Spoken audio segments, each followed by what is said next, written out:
për shkak se Odesa është hyrja në lumin Danub, apo dalja e lumit Danub, derdhet në detin e Zi dhe në Odesa kalon.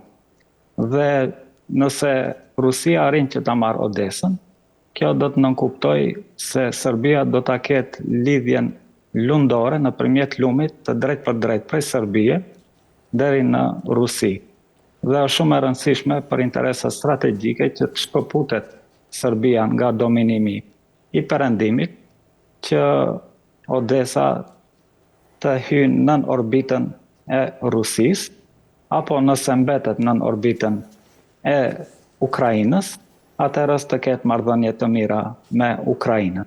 Prandaj është vetëm një politik e Vučić, i cili shikon interesat e shtetit të tij, dhe ai nuk mërzitet as pak se çfarë do të mendonte Putini apo SBA-ja, ai shikon interesat e shtetit të tij dhe të siguroj rrugën lundrore nëpërmjet lumit Danub që të mund të shes mallrat dhe të dalë nga izolimi i NATO-s apo i perëndimit nëse ndodh një izolim kundër Serbisë. Pra është një përpjekje për të ecur pak më shpejt me ato kapitujt për integrimin në Bashkimin Evropian, pra një sinjal drejt Bashkimit Evropian që po përpiqet të jep Vučić. Unë nuk besoj që ai ka pretendime të bëhet pjesë e Unionit Evropian. Ai do t'i pëlqente kjo pozitë çka është një bashkimi mes Rusisë apo botës panslaviste me Unionin Evropian, për shkak se ai nuk do të heqë dorë që ta marrë gasin rus, dhe për shkak se e merr me shumë më lirë dhe kuptohet e rrit rëndësinë e Serbisë, që nëpërmjet Serbie ai gaz kalon në Rumani dhe Hungari, dhe prej Hungarie kalon në Austri, prej Austrie në Gjermani, dhe kështu varet Evropa perëndimore nga politika e Vučićit. Si që shikojmë, ekonomia e Serbisë është në rritje, edhe përkundër luftës në Ukrainë-Rusi, investimet në Serbi janë duke u rritur, dhe përveç Rusisë dhe Bashkimit Evropian, sidomos Gjermanisë, investitor më i madh i drejt për drejt në ekonominë e Serbisë është Kina, dhe kjo nënkupton se qeveria e Serbisë është duke bërë një politikë të mençur ekonomik. Qartë. Frymëzim, mund të falenderoj për pjesëmarrjen në bisedë dhe për ekspertizën. Ju faleminderit edhe juve, ishte kënaqësi. Ishim me ekspertin e marrëdhënieve ndërkombëtare Frymëzim Daupti, folëm për shumë çështje ndërkombëtare me fokus tek ajo që ka nisur mes Izraelit dhe Iranit, por edhe çështje të tjera ndërkombëtare. Një shkëputje e shkurtër dhe rikthehemi pas pak. Shikues të nderuar, jemi tani për të folur për aktualitetin politik këtu në Shqipëri, me zhvillimet më të fundit që i takojnë kontestimeve të vazhdueshme nga ana e Partisë Demokratike, së bashku me ankimimet në Komisionin e Ankimimeve dhe të Sanksioneve, si dhe zhvillimet që na vijnë nga drejtësia, nga prokuroria e posaçme kundër korrupsionit dhe krimit të organizuar. Për të folur për të gjitha këto, kam në lidhje të drejtë për drejtë analistin dhe gazetarin e Java News, Ardit Rada. Ardit, përshëndetje dhe faleminderit që jemi së bashku. Faleminderit juve. Ti ke bërë para disa ditësh një shkrim pikërisht në webin ku edhe punon, një sqarim për pasagerët e verbër të trenit bullgar me makinist Sali Berishën. Kështu është titulli i shkrimit që ti ke bërë. Ti e përshkruan opozitën si një tren bullgar. A është kjo një mënyrë, Ardit, për të thënë se Partia Demokratike nuk ka as drejtim moral, as vizion dhe as strategji? Dëgjoj, unë jam djeri keqardhur personalisht kur kam parë të artikulohet akuza për tren bullgar në zgjedhjet e fundit në Shqipëri, për arsye sepse së pari kjo është pyese për qytetarët shqiptar.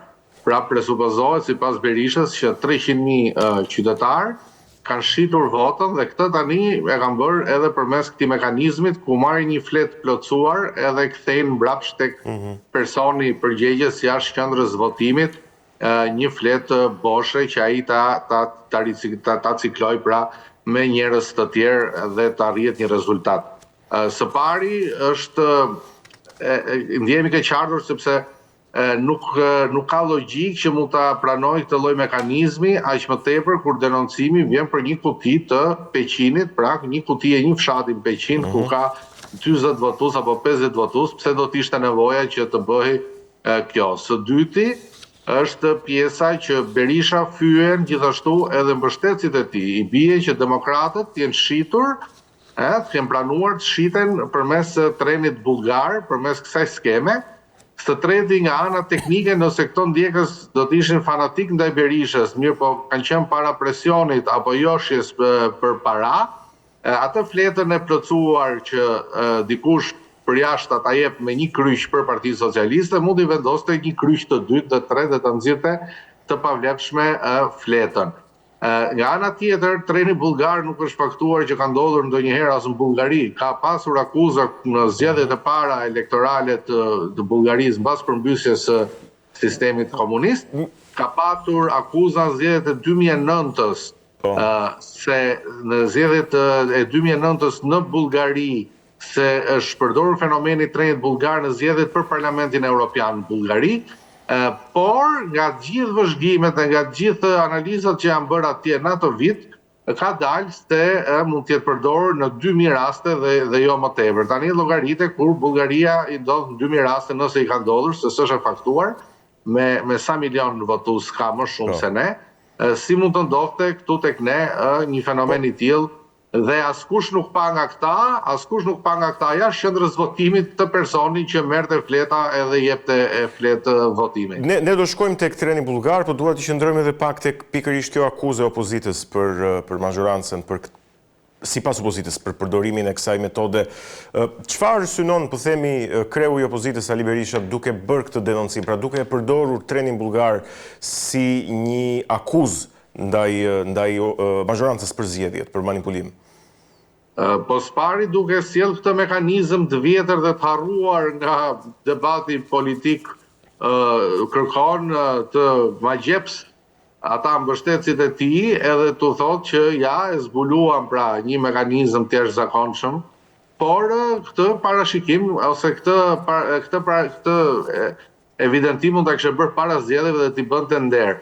Fakti që i bën pas zgjedhjeve këto akuza dhe këto inskenime do të thotë se në thelb synon vetëm justifikimin e rezultatit të zgjedhjeve. Ne kemi parë dhe rinumërime së fundmi, ku pavarësisht hapjes së disa kutive në Libër, për marrë rastin e Librës, nuk pam se kishim bëni me ndryshim rezultati, nuk pam se votat ishin trafikuar nga e djathtat tek e majta, po pam vetëm një trafik të votash, pra 60 vota brenda listës së Partisë Demokratike. Pra këta kërkojnë të hapin kutit, Berisha nuk i mbështet në hapjen e kutive kandidatët, dhe nga ana tjetër, në ato raste kur janë hapur, shohim që një deputet ju hoqën 17 vota, një tjetër ju hoqën 49, dikujt ju shtuan 17 e kështu me radhë. Por, pra, sikur gjitha akuzat e Berishës të merren të mirëqëna dhe sikur gjithçka të bëhet ashtu siç thot Berisha, pra të kthehemi mbrapsht në kohë,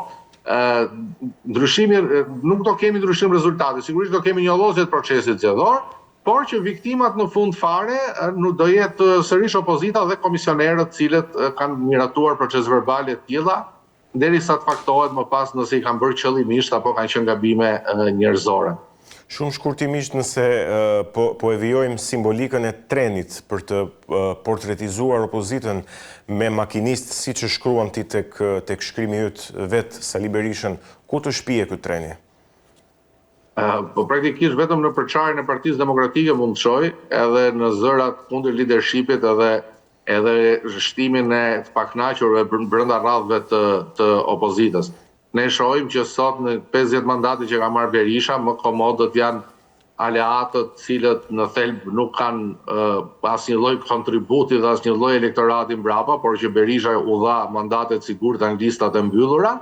Më të sigurtët janë ata cilët nuk punuan fare në zgjedhje edhe për shkak se ishin brenda listës mbyllur, po dhe për shkak sepse nuk janë aq kompetente dhe aq fort brenda PD-s sa që nuk japin llogari askund përveç se tek Berisha. Dhe viktima shohim ato kandidatë cilët realisht besuan zgjedhje, besuan në ndryshim dhe besuan se do të dilnin fitues duke parë klimën pra së paku për mandatet e tyre. Dhe u lanë në listë të hapur, po themi. Edhe një herë të lutem? Dhe u lanë pra në listë të hapur. Po, sigurisht, u lanë listë hapur dhe u keq përdorën, sepse këto ishin pasojat e primareve, pra, ne kemi thënë që Berisha përdori një skemë të tillë që personat më të votuar në primari nxorrin listë hapur me pretendimin që ja ju e paskeni atë mbështetjen në mes demokratëve, kështu që ju mund të fitoni vetë me votat tuaja në zgjedhjet e përgjithshme. Sot ne shohim që akuzave të Berishës i bashkohen vetëm një grup i vogël, prandaj them si thua ka një përçarje për shkak të përdorimit të trendit bullgar si simbolike dhe si akuzë. Shohim që ka 3 grupe brenda Partisë Demokratike, kemi një grup i cili pretendon se zgjedhjet janë blerë dhe janë vjedhur para 11 majit, kemi Berishën që pretendon tek treni bullgar, kemi dhe një numër të konsiderueshëm kandidatësh pothuajse në qarqet kryesore të vendit që pretendojnë për trafikim votash brenda vetë Partisë Demokratike. Qartë. Për t'ju rikthyer trenit bullgar, personalisht unë e gjeta interesant shkrimin tënd tek elementi i përshkrimit pra të mënyrës, jo vetëm të mënyrës se si ky tren supozohet se funksionon, por dhe të arsyes pse funksionon dhe atë se kush e përdor. Dhe ti shkruan që zakonisht treni bullgar supozohet që e përdorin opozitat, të cilat nuk kanë mekanizmat për t'ju kundërvënë një regjimi diktatorial ose autoritarist. A mund ta risjellësh edhe një herë në vëmendje të atyre që na shohin, po themi këtë sekond? Unë nisa nga kjo sepse së pari edhe Bullgari opozita është akuzuar për tren bullgar, nuk është akuzuar regjimi, as regjimi komunist, as shumica në vitin 2009 që qeveriste Bullgarinë. Sepse në thelb, nëse ne biem dakord me Berishën që jemi një narkoshtet, narkodiktaturë dhe është diktatura më e egër që ka parë Shqipëria, siç thot Berisha, pra më e egër edhe se Enver Hoxhës, atëherë ky regjim për çfarë nevoje ka ky që të përdori metoda primitive të tilla. Në raste të tilla, treni bullgar, nëse do të zbatohej, mund të përdoret vetëm nga opozita për të siguruar për të mbrojtur votën.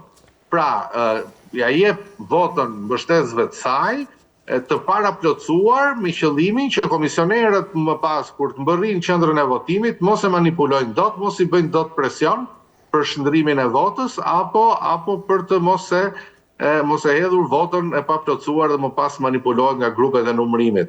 Pra është një mekanizëm nuk e di pse një diktaturë do kishte nevojë të përdorte një metodë kaq primitive. Pra, është një mekanizëm i opozitës, në kuptimin që kur opozita nuk disponon mjete dhe mënyra të tjera, po themi përballë pushtetit, treni bullgar shihet si një mënyrë për të ose kapitalizuar, po themi, një pjesë të votave të saj. Po patjetër, atje ku ka lindur termi që dyshohet se ka ndodhur, se unë u thash, në Bullgari nuk është faktuar kurrë këtë ndodhur, po i ka mbetur emri i tillë, atje ku është përdorur, dyshohet se ka përdorur opozita dhe arsyet ja u shpjegova. Opozita është e pambrojtur përballë komisionerëve të diktaturës, përballë numëruzve të diktaturës, përballë KQZ-s që presupozohet se kontrollon Edi Rama dhe qeveria dhe partia në pushtet.